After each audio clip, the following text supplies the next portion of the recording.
Mike Valerio. I want to start with you, Mike, this hour in Bangkok. Our viewers will have seen this video. This is of a building pancaking, effectively, in Bangkok. What do we know about this building very specifically? What happened here? Who has been hurt? And what happens next?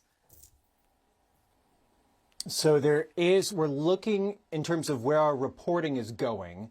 We stand at up to 81 people, Becky, who are potentially missing underneath this concrete pile. So I want to bring to you, this is a dispatch that's been filed by Kocha Arlan, who is our superhuman, super producer who lives in Bangkok, and her photojournalist, Mark Phillips. So they sent this to us, and here's what Kocha says. She's on the scene. And she writes to us, quote, "We've seen waves of rescue teams are getting in and out of the collapse site. We saw canine dogs were brought in to sniff for survivors. We've seen people who were crying, very emotional at the scene of fellow workers trying to carry people out of the alley, heavy machinery brought into the site, including a digger." You know, I was just with Wolf Blitzer on, the American side of CNN, and he was so right to point out, looking at that video, it's heart-stopping. It evokes 9/11 when the South Tower came tumbling down, and you just look, towards Lower Manhattan. So to think of another rescue effort in a similar vein going forward after the 7.7 magnitude earthquake, your heart goes out to everybody who's working on that pile right now. We also have new details from somebody who survived this, Becky, who was inside the structure. And to your original question, a 30-story building, it was being constructed by a Chinese engineering firm, according to the reporting from Nectar Gan, our colleague in Hong Kong, and Yang Xiang, who's working on the story with CNN in the United States. They report, according to records they've been able to dig up, they've been able to find out through the course of their efforts, that this was a building that was topped out.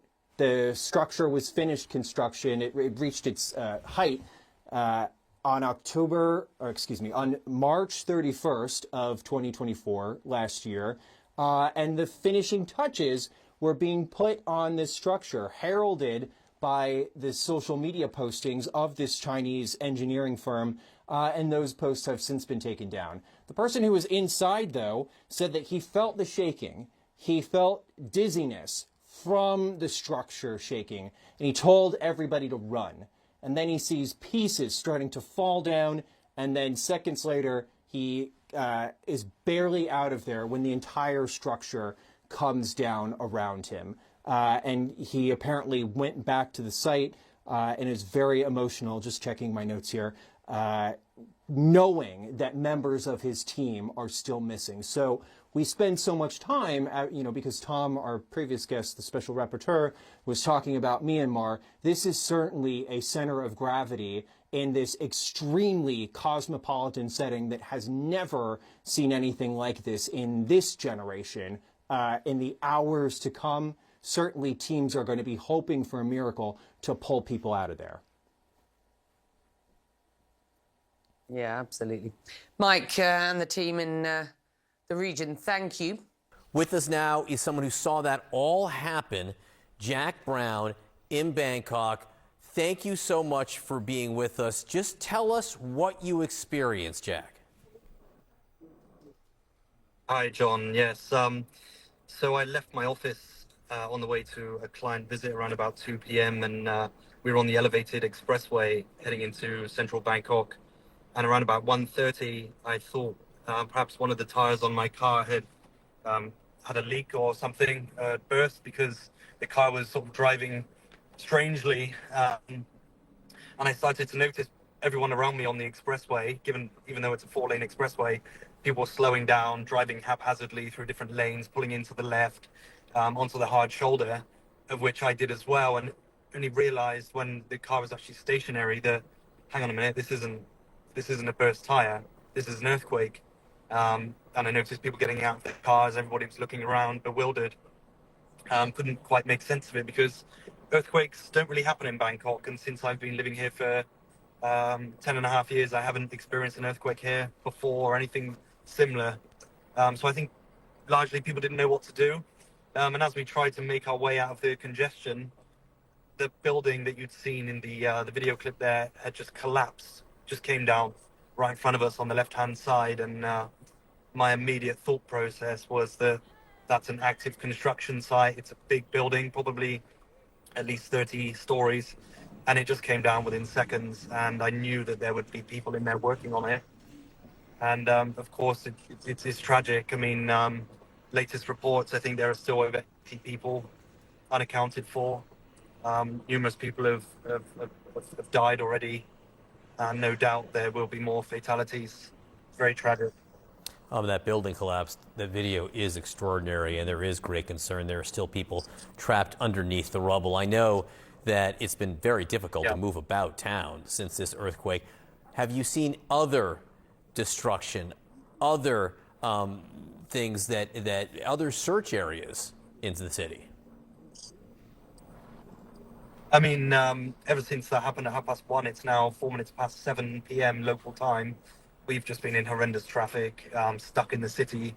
Only in the past half an hour have we sort of been able to get out onto the roads getting out of Bangkok and break away free from the congestion. But what I've seen during this time, I'm passenger in the car, I'm not driving at the moment, by the way, but looking through social media, a lot of people in damaged buildings, condominiums, apartments, hotels. I've seen a lot of damage, cracks and things like this, people sharing their personal experiences.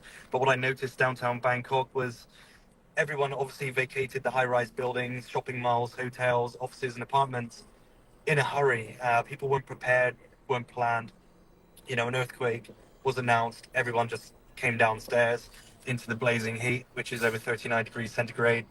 And I could tell people weren't prepared for it because some people weren't properly clothed or wearing footwear.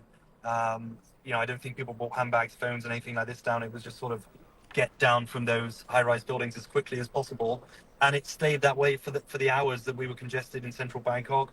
People were just sat outside waiting, not knowing when will it be safe to return. Does the building need to be checked for structural integrity and things like this? So it's only now, I think, they're telling people they can return to the buildings that have been checked. A lot of bridges and structures also need to be checked for any structural issue, and most paramountly for people's safety.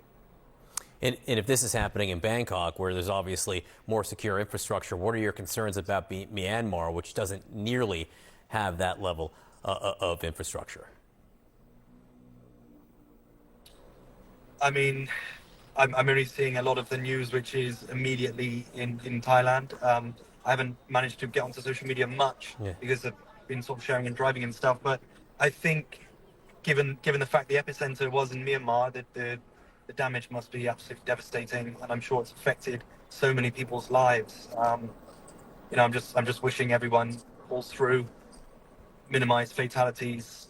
Right. If anyone can support anybody that requires help, you know, I hope everyone can come together and help that. And I hope that there is enough light shed on Myanmar.